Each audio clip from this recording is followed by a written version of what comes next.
If nobody's listening, I'll tell you that. All right. Well, now that Joel has said that, and I have turned us live onto YouTube. You may have heard Joel, but that's okay. That didn't really we happen. are live on YouTube, but we are not live on 95.1 until after Christopher Cross with All Right here right now. So you're going to hear some live background of the guys getting prepped to do the huddle, because it takes a lot of work for these guys. I mean, you got abacuses that are just moving up and down like crazy over here. TA's typing things in on his phone like he knows what he's doing. I know he's just really pecking at it to kind of, Do you have the Will's point? give us the impression. That's right, that's right. You want it? It doesn't matter to me. David, I'm very surprised. Sunnyvale's ahead of Van in 4A Division II. That's surprising. Yeah, and I'm sure Sunnyvale has got their game with Van circled on their calendars after Van beat them twice last year. Exactly. All right. Let me see if I can get us started right after Christopher Cross here. We got 2 minutes. Okay, Joel. Again, just remember, we are live on YouTube. Am I loud enough? Will's Can you hear me? point is that Let's see. Test. So you need to match the roster. Now I can hear myself. Okay. If you can't hear yourself, I can help you with that. Okay. As a matter of fact, let me do this for you, TA, real quick. Go ahead, TA. Give me another test. The quick brown fox jumped over the lazy dog's back. All right. That's the TA I know. Okay. I need a pen. I had a pen. I don't have it. I'm sorry. I don't have an extra one. I have one. I've got one in the pick-em-up truck outside. Well, that doesn't help nobody. It doesn't help nobody. That don't help nobody. That don't help nobody. I told y'all Will's point was going to whoop them like nobody's business. Yeah, they had some anger to take out. It's some anger issue. It was. Yeah. Poor Venus. They drove all that way just to take a whooping. Just to get beat down. I think they sent them to the Got moon. their lunch money taken. Well, Will's points 2 games. They lost 71-12, and they won 56-0. So That may be the biggest disparity Yes. in the 2-game stretch in the state. That's right. I thought they'd win big, but I didn't. Of course, I didn't think the Crum score would get that out of hand. I didn't either. A lot of games were called on Friday night. Yeah. In fact, your opponent Friday night, their game got called off, second quarter? Yeah. And I didn't know that, and so I looked at that score, and I thought, they only lost to Farmersville by 21? North Lamar must be formidable, but it was called in the second quarter. Yeah. He said formidable. Formidable. That's a big word for me, Ken. That was on my word of the day calendar today. Well, tell me about your trip up there, because All right, I'll guys, be for going 10 there on seconds. Halloween. All right, time out on that. Okay. All right, that's Christopher Cross here on 95.1 KWJB. Ladies and gentlemen, it's 6:01, and we are live at the Native Sun, which is on the corner of Dallas and Buffalo. You can't miss it. It says, big sign, Native Sun. So come on in and join us. But in the meantime, if you're not here, tune in. You can check us out here on 95.1, or you can even catch us on YouTube, because we are live on YouTube as well. Having said that, I'm turning it over to the Godfather. Well, thank you, Ken. Good evening, everyone, and welcome to another edition of the Huddle Show. This is your #1 source for football information in Van Zandt County. I'm David Barber with Van Zandt Newspapers. Pleased to be joined, as always, by T.A. Hale from the Buzz Brothers, the counselor, Joel Elliott. Engineer Ken is with us tonight. Gentlemen, we've got, after 2 weeks of non-district football action, we have 2 undefeated teams, Canton Eagles, Van Vandals. And I thought we might have another 1 or 2 to add to that list, but things didn't quite go their way last Friday night. Close games. But it's definitely an exciting season underway for sure. Let me start off, if I could. We'll give you an update on what I have. You guys may have a further update on the situation with the Fruitvale Bobcats. Okay. They were scheduled to play at Avalon last Friday night, and talked to or I exchanged emails with Coach Lane over at Fruitvale. They had to cancel their game last Friday night due to illnesses and injuries. Oh. They only had 6 players available after the game. That was last Avalon, Friday Avalon night. did? It was- no, Fruitvale. Fruitvale did. Fruitvale. So That's something you don't think about in six-man Right. football. Yeah. That can happen. So they had to cancel. So I asked him, I said, Coach, what's the status of your game? They're scheduled to be back at home this week. And he said, right now, we're on. So as of this afternoon, Fruitvale will be playing Friday night at home. Bless their hearts. But, man, tough. they had a rough weekend. Yeah. So their game never got off the ground against Avalon. Avalon. It will not be made up. Well, and the thing is, I was watching that Friday night when I was in Palmer. Talk about that in a minute. Yeah. But it was like a lot of other games that just had no score. I thought that maybe the rain or lightning or something had gotten it. But anyway. Yeah, you didn't know if it was due to like a lightning, Right. a weather delay, or what. So, Yeah, I really hope that they can get things underway this Friday. Next Friday, a week from Friday, is their homecoming game. So Yeah, they got to get it together for that. That's they'll their, have to get it together for that, for sure. Yeah. So we wish them well, Coach Lane and the staff and players over there. In the meantime, why don't we talk about somebody that did play last Friday night, and that was the Fan Vandals. They were on home turf again.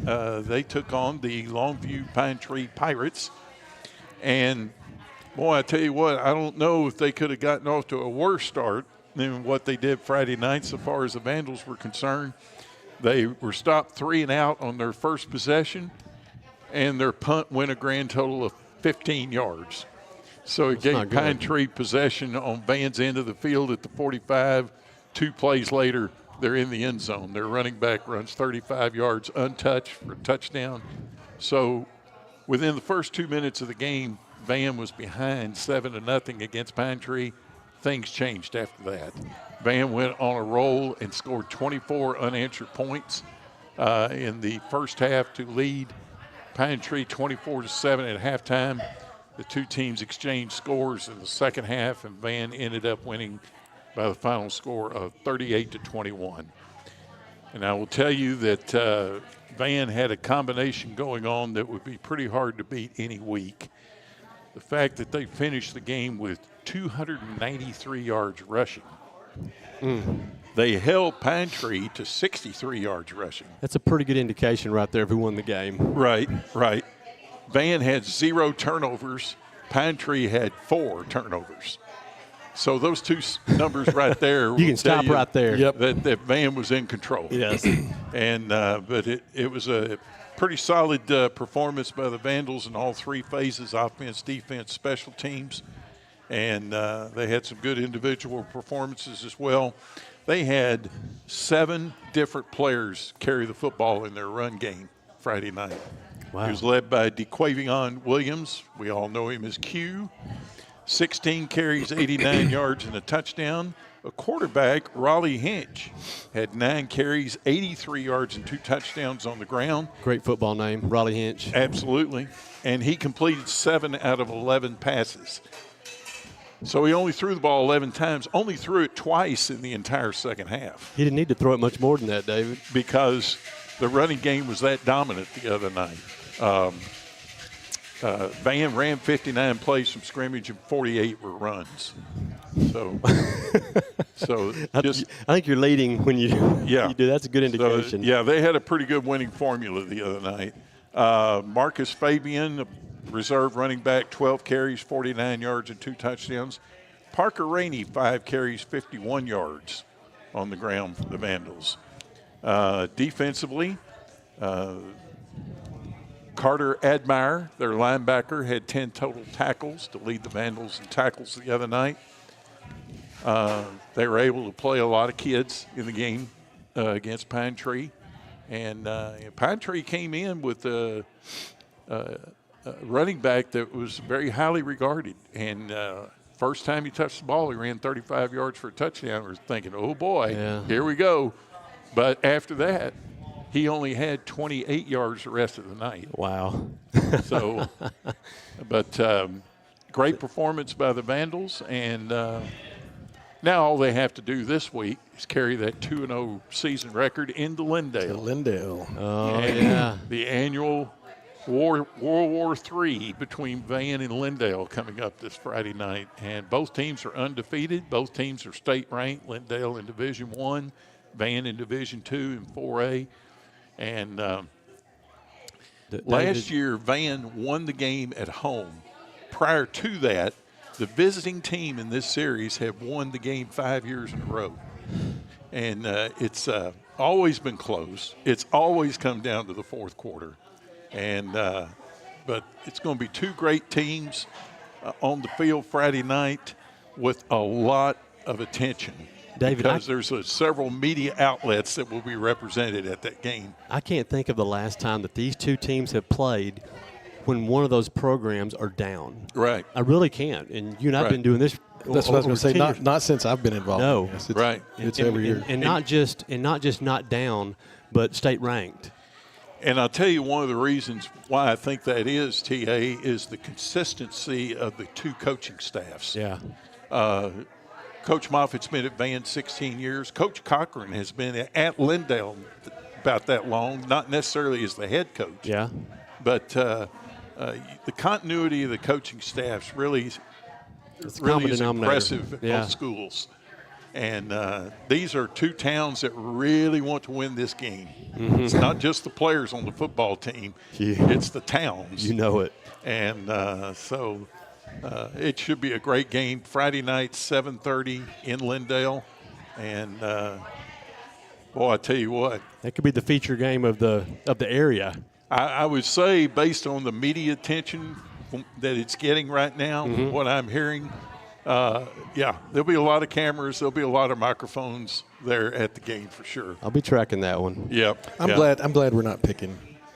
Right. Because it would, and I'll tell you the reason it's hard to bet against Van. And I want to, but I mean, you come in, you got a new. David, he means that in the best possible way. Yeah, I don't. But it's just true. It really is. Van reloads, and in a game like this, I think that you would look and say, okay, they're in Lindale, right? Yes, sir. You're going to Lindale. Lindale's a class up. First road game for the Vandals this season, and even according to the Harris poll, Lindale's favored by a little bit, but Van always figures out a way. So every time I start to think that they're going to lose, then they don't. So if we were picking, I'm just glad we're not. Yeah, so that's right. I think I mentioned to you a couple of weeks ago that Van is utilizing a little bit of certain offensive formations that require 6 offensive linemen in the game. So I asked Coach Moffitt, about the first 2 games. He said we probably used that formation less than 10 times in either game. But he said moving forward, I expect to see it more in place. So either something to watch out for. So they're adding a tackle on either side? Yes. Okay. They've got 3 returning offensive linemen from last year and 2 sophomores that they're very high on. The 6th one is also a sophomore. All 3 of those sophomores are very large individuals. So are they playing 3 tackles, or are they having a tight end? Sometimes it's 3 tackles. Sometimes it's a tight end. So they've got an H-back in the lineup, a sophomore that's doing a pretty good job. So they're utilizing a lot of different formations out of the shotgun. It's always a shotgun snap, but a lot of different formations they've been showing so far. We'll see what happens. Yeah. But it's going to be a good one. How long has it been since a Van team has lined up under center? Well, not since Coach Moffitt's been there, so it's before Coach Moffitt. I'm going to guess, to be honest with you, it hadn't happened very often after Coach Fowler left. Since the spread offense came into popularity. Scott Cluess and David Goff, they pretty much – I would say David Goff was probably the last coach. So when I was in school. Yeah. Not that far back. Not quite that far. Yeah. Just knew. But it's been. I mean, you're getting close to 20 years since they've Moffitt's taken been us there 16 years. Yeah. Yeah. I mean, you're looking at a couple of decades that they haven't had a snap under center. The way Joel said, how long's it been? I just knew he was going to say, since you've had a steaming bowl of Wolf Brand Brand chili. Well, that's too long. Hey, can I give one shout out before we move along? Of course. Nope. I want to give a shout out to Van's defensive coordinator, Jaron Rainey. In the first game against Dallas Carter, he took one for the team on the sidelines. I mean, he got wiped out on the sidelines. To his credit, bounced right back up, didn't miss a play. Well, after the game, I found out he was really suffering. And make a long story short, he got x-rayed. He ended up with 2 broken ribs and 2 bruised ribs. I go out there to the stadium Friday night, and he's out there raring to go. Coach. They didn't put him on IR. He just bandaged it up and went ahead. So I asked him after the game, I said, Coach, how you feeling right now? He said, oh, I'm hurting right now. And I said, do you hurt all the time? And he says, only when I breathe. Only when I breathe. That's what I was going to say. You ask a doctor, what can you do about broken ribs? Don't breathe. But I told Coach Rainey, I said, never question your toughness. I No. certainly don't question it now. Hey, his players probably observed that. And, he gained some credibility with those boys. Let me tell you, it was 24-7 at halftime. Pine Tree took the third quarter kickoff and went straight down the field on a 75-yard drive and scored a touchdown. Coach Rainey was in mid-season form on the sidelines, broken ribs or not. He was letting those boys have it. But I tell you, it was The adrenaline is a good painkiller. Oh, yes, yeah. yes, it is. Yes, it is. All right, let's move along and talk about our sponsors, and then we're going to talk about some of our other teams when we come back. But first, we want to say thank you to Austin Bank with locations in Van and Grants Saline.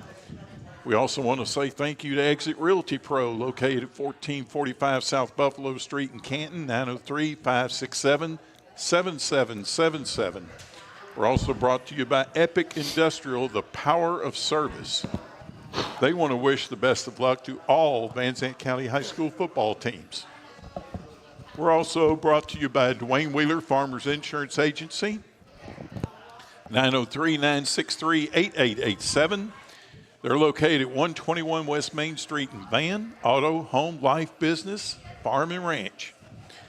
We're brought to you by Good Service Station, proud to support Van Vandal football and Van Lady Vandal volleyball. We sell service at Good Service Station, located at 172 East Main in Van, 903-963-7848. They now carry farm diesel. And we're brought to you by Elliott Waldron, Abstract and Title Company of Canton, 681 West Dallas Street in Canton, 903-567-4127. I'm David Barber, Van Zandt Newspapers. Pleased to be joined by T.A. Hale from the Buzz Brothers, Joel Elliott, the counselor, and Engineer Ken. I think you have a word of wisdom to I share with do. us. We are at the Native Sun here on the corner of Dallas and Buffalo. You don't want to miss it. Some great food. As a matter of fact, we have an appetizer here that are some peppers. Oh, my goodness. Take a look at that right there. You don't want to miss that. Come on out. That's just the appetizer. We haven't even got started on the good stuff yet. So, Well, you got that right. all right. So you guys will be getting ready to order soon. But in the meantime, who do we talk about next? Well, gentlemen, who do you want to talk about next? You want to talk Edgewood Bulldogs? You can do Edgewood. Let's do it. Okay, that was a good one. So let's talk about that. So as we talked about last week, Edgewood went on the road to play a really talented troop team. They were young last year, got a lot of players back, got a couple of move-ins that were as advertised apparently. And Edgewood lost that one 47-35. At one time in the first half, they had a 2-score lead. So it was, in some ways, a tale of two halves. Edgewood had a 35-21 lead at one time, and then as soon as they did, Troop returned the ensuing kickoff for a touchdown, cut the margin back. And then Edgewood, on the first possession of the third quarter, they actually scored a touchdown to stretch it back out. But that was their last score. And all in all, Troop had 2 kickoffs returned for a touchdown. And that's one of those things, David, like that's one of those statistics, like if you have that, how many times do you lose? Right. And that was the case with Troop. And Edgewood had the ball at the end with some time and a chance, but it didn't happen. In week 1, Edgewood's running back Lucas Pippin, he went for 250 yards and 4 touchdowns. Well, he started the first half just like that. He scored 3 touchdowns, 2 rushing, 1 receiving. And so he was had a huge first half, but that was mainly it as far as Edgewood's offense went.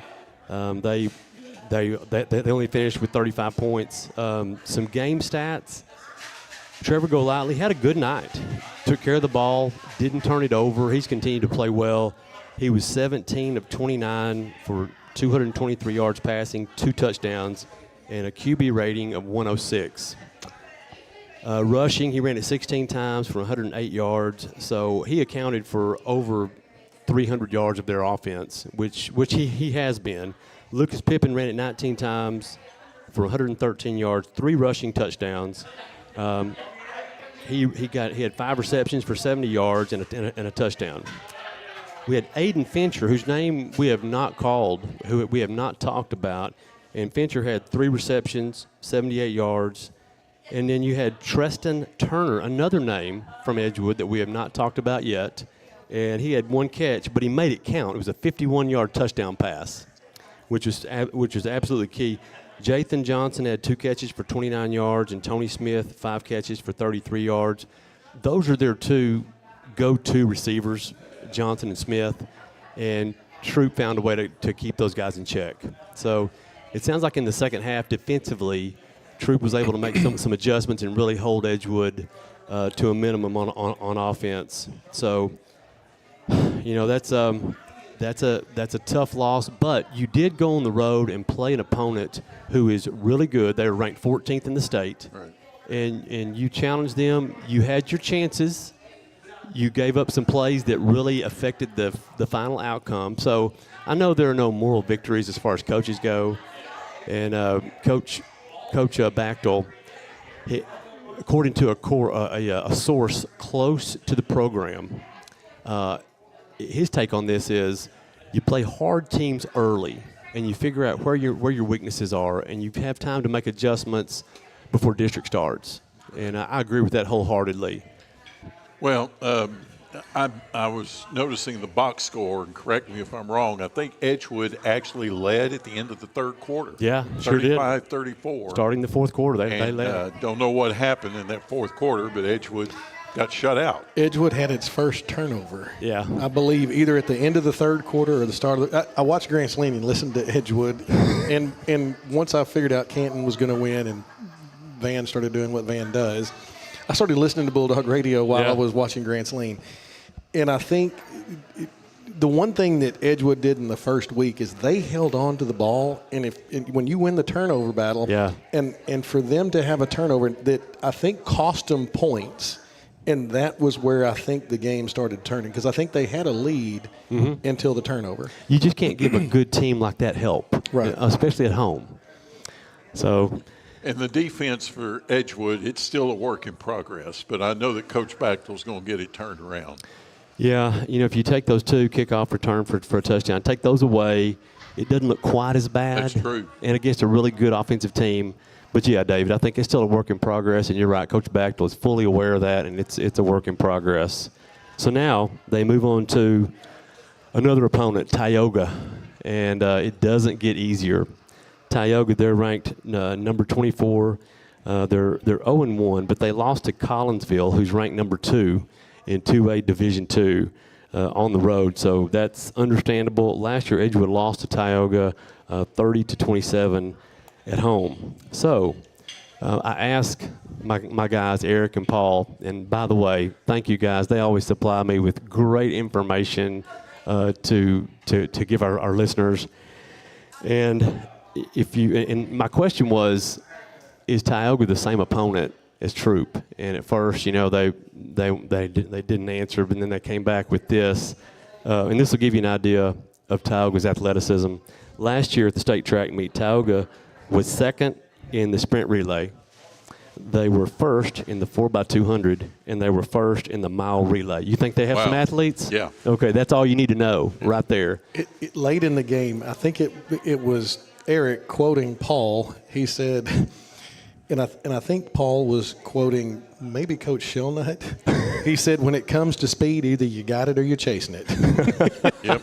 And apparently that was part of the problem the other night. Yeah. Troop had speed, right? I mean, that's, They had the two move-ins. The one kid from White House, I believe, was a starter at White House, and the other was a starter at one of the Frisco schools. And they were both like sub-11-second 100-meter guys. So, yeah. Now, Engineer Ken's our geography expert. Have we discussed where Tioga is located? Well, You have to have a guide to get there. yeah, you have to start. You have to start really early. Like And- now? Yeah, you have to start. If you're going to Tioga, you might as well go ahead and leave now, and then just head in the direction of Tioga. Yeah. But this game's in Edgewood, right? Friday night? I think that's. I thought there was at Tioga. Somebody should verify that. Someone should verify that. I'll verify it here in just a little bit. Yeah. Well, still, Either way, they've got to play them. yeah. Still, if you're looking for Tioga, well, you might as well be They're- looking for Sasquatch. they are playing at I.T. James Memorial. All right, Okay. that's home, so they don't have to worry Otherwise, about. they would be on the other side of Denton. Okay, they don't have to worry about finding Tioga this year. That's a big leg up. Yeah. Thank you very much. So, we wish Coach Back and the Bulldogs the very best. They're going to try to get that record to 2-1, and so we wish them the very best. That's a 7:30 kickoff, I believe. All right. Yeah, wanna talk- DJ Ken, what do we have next, or David? Well, let's go. Let's talk about another team. Okay, Joel, The engines. may as well. Yeah. May as well. Yeah, and I can't wait to hear this So, because I heard some right. things over the weekend about that game. and even people from Grants Lean probably aren't going to like what I've got to say. That's okay. That's okay. You're keeping it real. Here's the thing.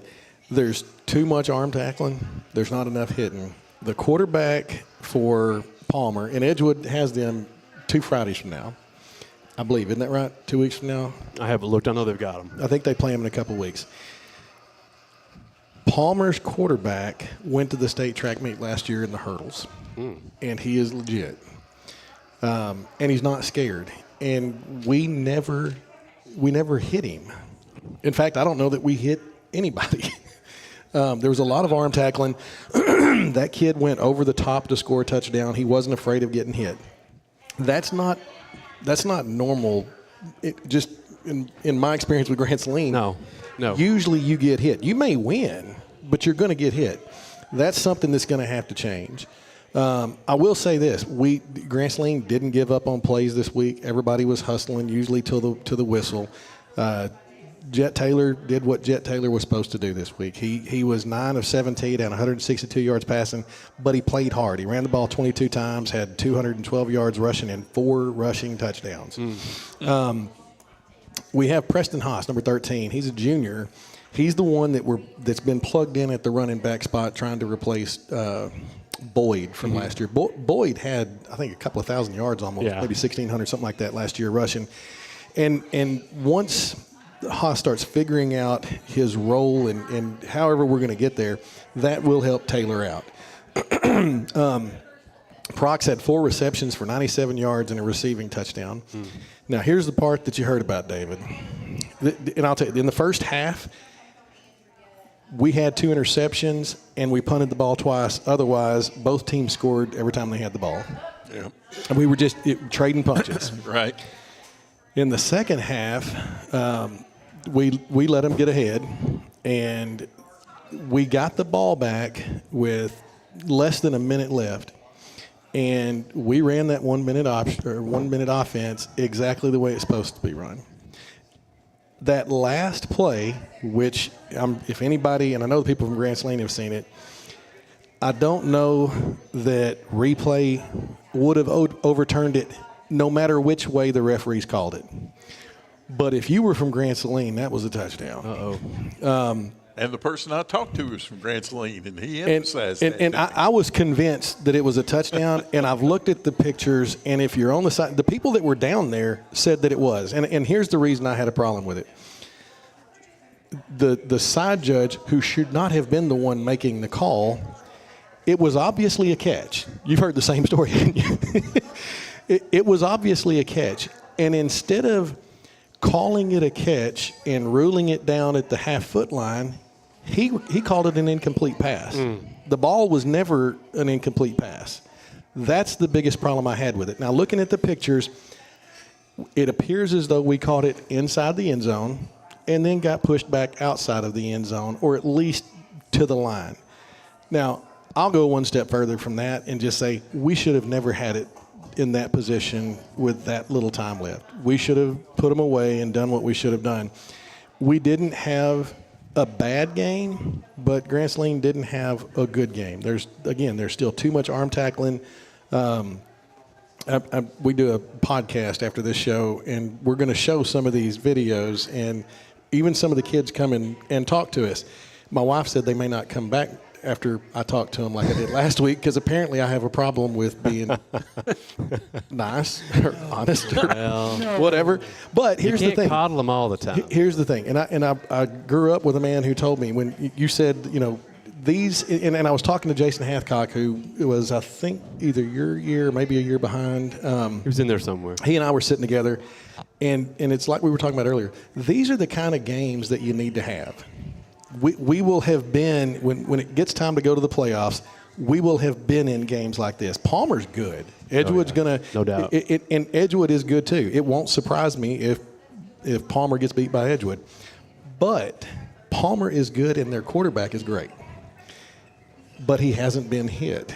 So if Edgewood starts, that's something that people don't talk about as much now, and you may get a penalty here and there if it's whatever. But sometimes that has to be a part of your game if you want to compete with people that may have a little more speed or whatever. So, nevertheless, Grant Saline put up a much better game than they had against Cooper.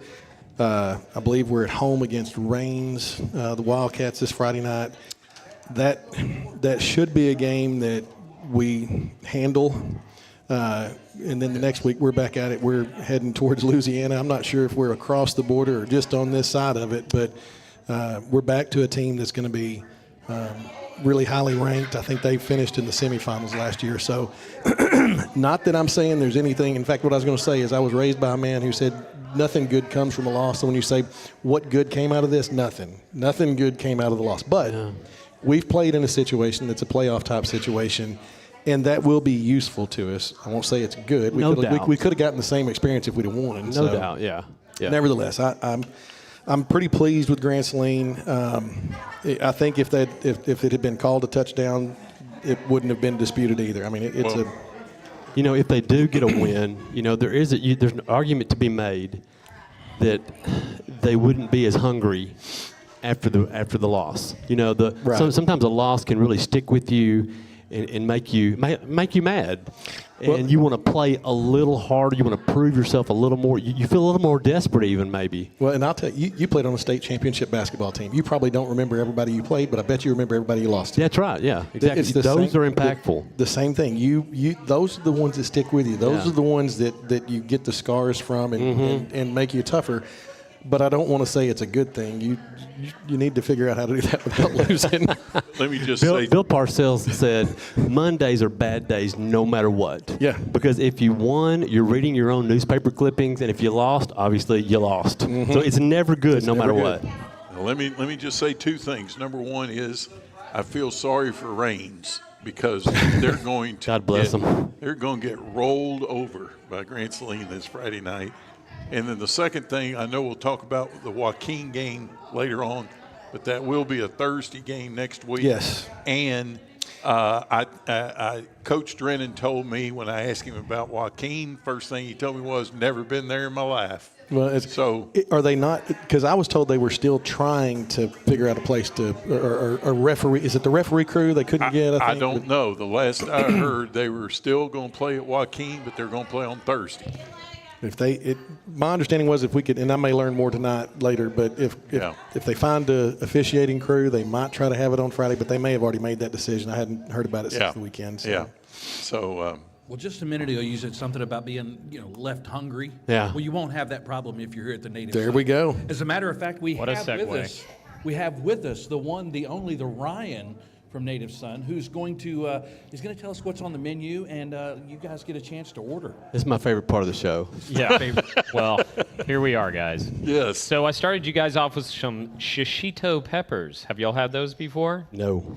So the thing is, some people call them roulette peppers because they're not every one of them's hot. Some of them kind of have the heat of a bell pepper. But every now and then you get that one. I got one. Yeah. He said, I shishito you not. That's radio safe. Is that an FCC? No, shishito, that's the name of the pepper. Yeah. So this is one of the things that before we open, I thought would be fun to have on the menu because I felt like there's two things that happen here, and I think I try to do this with a lot of our dishes here. A lot of people can relate to. A lot of people love peppers around here, right? It's like I have my uncle and my dad, and they'll have competitions who can eat the hottest pepper and everything else. However, this is a Japanese pepper. Like I said, they're not all spicy. It's very simple. We just blister them in a slotted cast iron over the wood fire grill, and then we just put some manchego cheese, which is like a Spanish cow cheese on it. And the thing is not only is it relatable for somebody who's into something like hot peppers, but some foodie who's coming in here and looking for something interesting can also see something that appeals to them as you well. You probably won't find that on your average restaurant around here. No. Do you want to try one, David? I'm going to try one after I the think show. towards the end of the summer they started getting hotter because nobody ever said they were spicy, and then in the last month people started going, I got a hot one, and I was like, too uh-oh. Some people are getting lit up. That's just the way cleanse, I'm just saying. So I will say tonight, we're rocking with most of the same stuff, but we did roll out a new feature dish last week. So a lot of people have been asking us to make some salmon. And, we're trying to do East Texas food here. And it's like I struggle with that. I was like, there's nothing less East Texas than salmon. But I love salmon, and a lot of other people like salmon too. So I was like, how can we make this East Texas? And then we came up with this daikon radish vinaigrette. So again, it's like got ginger and Japanese daikon radish. And I'm like, this is still not very East Texas. It's very yummy, but it's still not there. So we glazed it in a chili honey glaze. So we made our own spicy honey, glazed it in that, super crispy skin, and then we crumble our some pork cracklings on top. So give it a little extra crunch, and then we fried up some shallots. So it's got like basically, kind of what are those onions that your aunt put on the green bean casserole, when you were a kid? But Those French onions? Yes. So we did our own with some shallots. Not that I know we battered them and fried them up. So we got pork rinds and then fried shallots on top of the salmon. So. Now, Ryan, I think I had that last week. Oh, yes, you did. I had yes, okay, yes. Yeah, you were our guinea pig. That's you were right. on the first one. Oh, it was excellent. Well, here is something that is very East Texas when it comes to salmon. It actually is a East Texas thing, specifically if it comes out of a can and you make patties with it and then fry those up. Right. So if you wanted to put that on the menu, I'm sure that's going to... Instead of going deep East Texas, I guess we're a little far East Asia, but, it's good. So, something like that. Yeah. Yeah. Anyway, so you guys ready to order? Sure. All right. I mean... You know what you want already? I'm easy. I'm going with I've heard that. what I've had. I go ham. I go waffle fries. You're such a ham, David. Yeah, well, I've been told that by more than one person. I'm sure.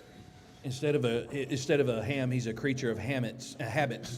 And if I can get mine to go, please. You got it, dude. And Ryan, I'm going to let you pick from me again. All right. I'm not real hungry, so and I'll eat anything. So just whatever you want. Wait a minute. You just said you're not hungry, but you'll I'll eat eat anything. Yes, my taste buds are. He's from Edgewood. I can eat anything. So Have you done the fish?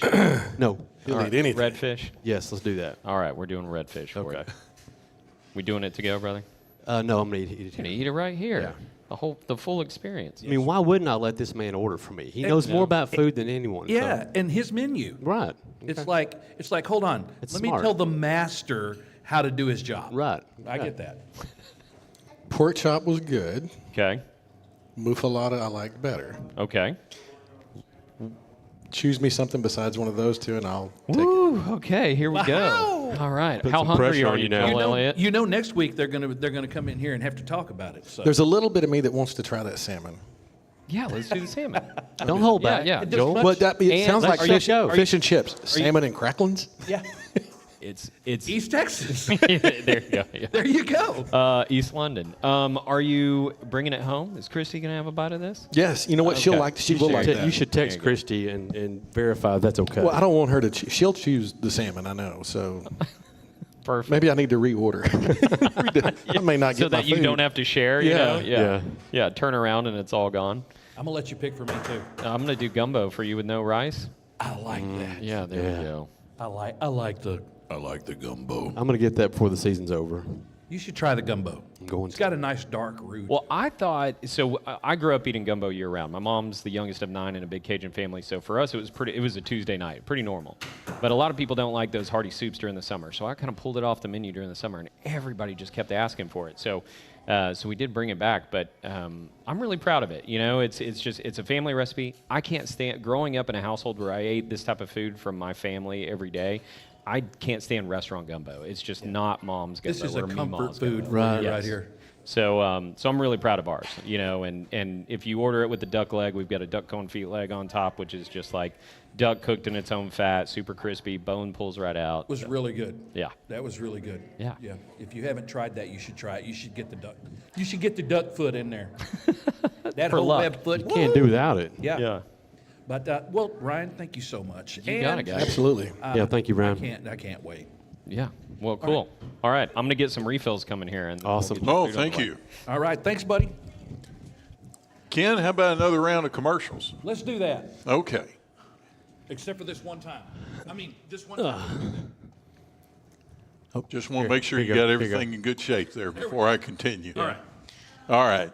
We want to say thank you to Legacy Dental Group, family dentistry, cosmetic dentistry, oral surgery, orthodontics, sedation dentistry. They're located at 240 East Highway 243 in Canton, 903-508-2923. We're brought to you by the Rick John State Farm Insurance Agency at 100 North 4th Street in Wills Point, 903-873-2858, Auto, Home, Life, and Health. We're brought to you by Robertson Electric, commercial and residential air conditioning and heating service, free estimates. 2 locations. Wills Point is 903-873-2461. Terrell is 972-563-5254. We're brought to you by M Squared Management Property Management Company at 1455 South Buffalo Street in Canton, 903-502-0202. We're brought to you by Legacy Ag Credit, financing your legacy, rural land, country homes, operating capital, farms and ranches, livestock and equipment, 903-567-2251. And we're brought to you by Hall Chevrolet GMC at 385 West Dallas Street in Canton, 903-567-4106. I'm David Barber with Van Zant Newspapers. Pleased to be joined by T.A. Hale from the Buzz Brothers. The counselor, Joel Elliott. Engineer Ken is with us tonight. And just a moment ago, did I see a outstanding individual walk through the front door. You saw Touchdown Tommy Day join us. Now Is he going to join us on air? Because he had to take an important phone call. Oh, okay. Right, All right. then. Well, why so don't he's we- probably getting some last minute information about things we don't even know about. Okay. Well, maybe in the Maybe he'll be meantime, here. we should talk about the Wills Point Tigers. Yeah. Because they had a big win Friday night. I told everybody it's going to be better. I didn't know it was Yep. going to be that much better. Yeah. TD. Wills Point ended up beating Venus 56-0. You don't have to know anything. I've got some statistics here. We have the rushing stats. You got Brian Martinez had 11 carries for 137 yards, and I think he had 3 touchdowns. Yes. Then at the second most, you had number 1, Landon Hamilton had 6 rushes for 66 yards, 11-yard average, and I think he scored 2 touchdowns. You also had Ed Green coming in with a touchdown, and you also had, is that C.C. Yes, C.C. Cunningham. A sophomore who There's always a Cunningham in Yes. Wills Point. put some points on the Yes. board. Statistically, they had 367 total yards, 289 rushing, and 78 passing. Now, they're playing Maybank this week, and I believe they're in Maybank. Is that That's right? correct. It's Wills Point's first road game. Yeah. So I'm going to make a prediction. I think that Wills Point is going to have a close game, and I think they're going to win. The Harris rating system does not have them that out of sync with Maybank, and I think after a win like that, I think we're fixing to see some things pick up over in Wills Point. So I predicted a big win last week. I'm going to go ahead and stick with it and think they win a close one this week over in Maybank. I want to say something about that. I'm not sure that Maybank is going to be a pushover this year. They may be a little bit stronger. I wanted to say that, and I wanted to say that Wills Point had a 128-point win-loss disparity between week 1 and week 2. They call that in. That's a record. That's got to be. So Maybank is 1-1. They got beat by Bullard 28-29 the first week, but then they beat up on Kemp last week pretty big. So you have both teams coming in after 56-0. Yeah, it was 57-0. They won, and then I think it was 52-0. Wills Point won. So you're about to have a couple of teams that are coming off big wins that are going to be squaring away. So Joel, the fact that you have the Harris poll, that's old school right there. hey, I mean, I haven't seen a Harris poll in like 10 years. That's awesome. Joel knows by that. hey, That is awesome. Well, You got the printout version even. That's awesome. it's Van Harris. It's not his dad. Back when I was a kid, my dad got these in the mail. Oh yeah, In the mail. That was the coaches. That's what we went by every week. Yeah. And in about a week or two, it's going to get spooky accurate. It's weird how they do those rankings by points, and you can literally just take the point rating and look at the point difference. They're usually pretty spot on. Numbers don't lie. Those of you who will be attending the Wills Point Maybank game in Maybank, keep in mind it's a 7 p.m. start over at Maybank. Several 7 p.m. starts this week. Yeah, you got it. Well, we'll talk about your game in a minute. Yeah. But anything else on Wills Point you want to share? I'm good. You're good. How about those Canton Eagles? Well, it was an interesting night on Friday. You know, they did get the win, obviously 52-7 in their home opener, so that was good. The big story was Canton came into this one without their starting quarterback, and this is a last-minute thing. So the coaches were left kind of shuffling around players at the last minute to get kids ready. And then Waxahachie Life comes in, and they onside kick to start the game and get it. And so they get the first possession, but the Canton defense stands. And we saw, I would say my takeaway from this game is we saw a lot of young players get involved. And, you know, we said this team is young. It is really young, and we even saw more players this last week. I think we had 6 different players score touchdowns.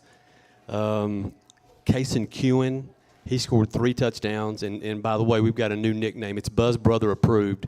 His name is Genghis Kewen. and it will forevermore be. He runs with reckless abandon, no regard for his safety or that of others. He just runs and knocks people down. And I talked to Coach Regal today, and he said, hey, I'm not sure Kewen's not one of our best runners all of a sudden, and he's just a sophomore. He's a running back that's back there taking a snap. Yeah, he played He's not your quarterback. typical quarterback. Yeah. He's just a running back there taking a snap. So speaking of quarterback, it does look like Court Ray is back on track to start this week. His back is better, and he's practiced yesterday and today, so he's on track. You know, I think the coaching staff did a really good job of getting our kids ready at the last second, having to shuffle some players around. Well, you had to do it for a season last year, so I mean, yeah, exactly. one night They were kind of ready. Well, literally Wednesday afternoon, they found out that Court Ray wasn't going to play, so Jake Robinson, the backup, junior lefty, he came in and he did a good job, and then they brought Kason Kewen in, and it was literally last minute. Who's going to play quarterback? It was. I think you make a good point, Joel. We had Van Orsdale playing quarterback last year at the last second, so we were just basically like zone read and handoff the whole year. Look, there's not even a heart race that would happen. Yeah. It's like the coaches come in and go, No, we got to switch quarterbacks again. Come on. Yeah. So defensively, the Eagles actually, the defense pitched a shutout. The only score came on special teams. There was in the second half, there was a kickoff return for a touchdown, but they held Waxahachie Live to 125 yards passing, and they held them to 10 yards on the ground. and that's on 23 carries. Let that soak in a second. That was Most of their rushes went backwards. more than went forward, yes. And that just says a lot about our defensive line and the defense in general. We had a really good night defensively. From an injury standpoint, we did have one injury. Rylan Broyles, starting center, he's got a knee/ankle injury that's going to keep him out for 3 or 4 weeks. However, Weston McLeod came in and did a fine job. Yep. He's played the position before, and he'll do just fine. You may see the heavy package come in for the Eagles for the first time this year. Just be on the lookout for that. So, TD, we're going to come up with a name for the heavy package. Let's see if there's anything else here. Parish North Lamar, they're 0-2. Last year at home, the score was 26-16. Canton won. They've got a new coach, and it's a slightly different offense. The problem is there's very little film on them. Right. The first week they lost to Whitesboro 45-16, and then the game against Farmersville last week was called in the second quarter. So it was 21-0. So you got very little film to go on in terms of tendencies and situations, et cetera. But Coach Regal feels like we will be able to have success against them, especially offensively. And so they are very talented at some key spots at wide receiver and running back. They've got some kids that if they get loose, they're a real problem. They got a couple of really good offensive linemen, and Coach Regal said even maybe one of the best offensive linemen that we'll see all year. So they are talented. I said a new coach. So that's a 7 o'clock kickoff. So we need to remember that. Tommy and I don't need to come strolling in there at Paris. So, and Ken, you got to leave now. In the duck line? I can't remember. Oh, great. Okay, all right. I'll bring my waiters. That's good. So your kickoff, your pregame time is what? 6:45-ish, something like that. Or as soon as they give us the internet password, we'll okay, and we don't have that. So we'll just see. It's hopefully 6:45. And we wish Coach Regal the best. I talked to Coach Regal yesterday, and this is typical coach speak. You know, they win the game, 52-7. Mm-hmm. They've blown out their opponent. I asked Coach Regal for an overall comment on the game. He said, "We got to get better on special teams."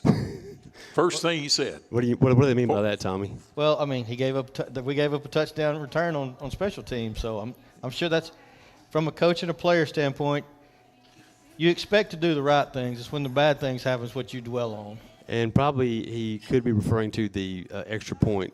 Or lack of. Yeah. Yeah, we went back and forth. We went back and forth on kicker. I forgot about that. Yes, we were 3 of 6 extra points. Yeah, we had some issues there. So it looks like Andreas Galan's going to handle the kicking duties this week. That's how we're going to start off. So there's always something that you can work on. Even in a big win like that, there's always something. Absolutely. Yeah. So good luck to the Eagles. Absolutely. What do we have next, guys? Well, why don't we read another round of sponsors, and then we'll, I guess, talk about maybe wrapping it up. Okay. What do you say to that? Okay. Beautiful. What is that, velvet?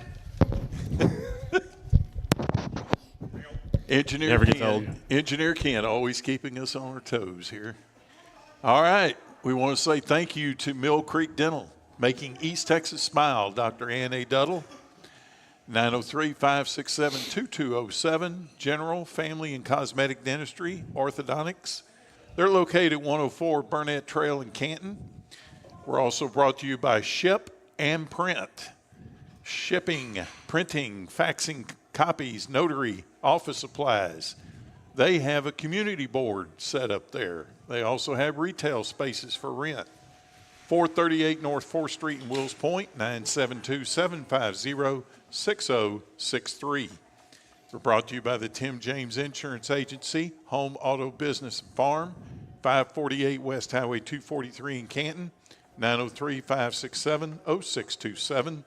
And we're brought to you by Taylor Automotive at 27928 Highway 64 in Canton, 903-567-3948.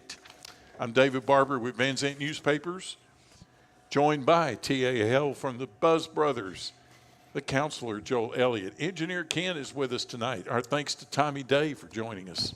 David, if it's not too late, I forgot to recognize some of these Canton Eagles with their statistics. Absolutely, go right ahead. Yeah, quickly, some of these kids did such a great job. Casey Kewen he ran the ball 9 times for 75 yards, 3 touchdowns. You had Andres Galan carried it 10 times for 78 yards and a score. We finally got to see him get loose. Conrad Bastine carried it 10 times, 79 yards, 2 touchdowns. Ethan Lewis, again, 5 receptions, 71 yards and a touchdown. Kason French, 3 receptions, 44 yards and 1 touchdown. And Jake Robinson, who did a great job at quarterback, he was 10 of 15 for 163 yards, no turnovers, and 2 touchdowns. And the Eagles threw it for 163 yards, rushing 287, a total offense of 450 yards. It was a great night for the Canton Eagles. And we will move on. I will share with you that I had a conversation with one of our listeners over the weekend, and I would say he was, feeling pretty low, and I said, "Man, what's wrong? Is something going on I need to know about?" And he said, "I just missing Oofy's picks." And I explained to him that I said he's contractually obligated to provide this information to us when district play starts. Absolutely. And I assume that's still the case? That is, David. We're going to hold him to that, and it's going to happen, as a matter of fact. Okay. I know it is. Okay. I've got something to do with that. Now, some teams start district a little bit earlier than others. So we'll start at the earliest team that starts. That will be our starting point. Which I think is the last Friday night in September. Okay, if I'm yeah. not mistaken. Right. So that's going to happen. That last week in September, we'll be on board with that. I was thinking that there ought to be something, we're competing against one another with these picks. There should be some sort of payoff. Like one of us has to do the show wearing a clown suit or something like. There should be some sort of payoff at the end for the person who gets last. Could y'all be thinking on that? Let's see. I mean, we can be thinking on it. Have visions of a pie toss. See, there, now you're on the right track, Dave. I have no idea what we're talking about. Let's just be thinking about that. If I get hit with a pie, can I choose the kind? Because that might not. It may be a lose-win for me. All I could say is if I end up with a pie, I know who wants to throw it. It was me, David. That person is not here right now, but I think I know who would like to throw that pie. Well, we'll just be kind of I might have a line. keeping that in mind. Now, just for fun, I threw the shishito at you guys. Actually, it's on the video. So when you go back and watch the video, you're going to see the shishito peppers showed up at the end here. Bless you. I It's thought a lot of fun. you sneezed. It's I'm a lot of sorry. fun to say shishito. Yeah, You just sneezed. Yeah. didn't I agree. Be sure you put the O on the end of it. Right. you? Ooh, yeah. Yeah. All right. What direction do we go now? Well, Are we guys, done? I think we're Yeah, at we the can end wrap it of up. today's fun time. Okay. Next week's live. You can pull a bonus Billy and tell us a joke. Hey, You do what? by the way, do you know where you can find Friday before Thursday? Well, you asked for it, Joel. Can I rewind and stop what I said? Because I'm Rewind and lost. Pause, please. David? Where can you find Friday before Thursday? You can find it in the dictionary. Was that this morning? That was Yes. this morning's joke. You know what? And I heard that and I couldn't remember it. I shouldn't have said bonus. I knew it was coming. That's right. So bonus, Billy, there you go. There you go. You've been repeated. Yeah. We have shared the bonus. Let's go over the schedule one more time for Friday night. I'll be in Lindale for that showdown between Van and Lindale, which will be carried live on our sister station, KMOO 99.9 FM in Mineola. So great night, Van at Lindale there. And we've got Grand Saline At home. At home against home. Rains. Against Rains. We got Edgewood at home against Tioga. Fruitvale, we hope, is back on the field Friday night at home against, I don't remember who they're playing, but Edgewood is a 7 o'clock kickoff. Edgewood, 7 o'clock. Wills Point at Maybank is 7 o'clock also. Fruitvale is playing the Campbell Indians. That's right, at home. And it says it's a 7:30 kickoff Right. at Bobcat Stadium. Right. And How about the Canton Eagles? One more time, your broadcast schedule. 7 o'clock kickoff, pregame 6:45. And broadcast team will be the same. That's right. It'll be me and touchdown Tommy Day. Okay. Well, hope you get plenty of touchdowns. We're going to. All right.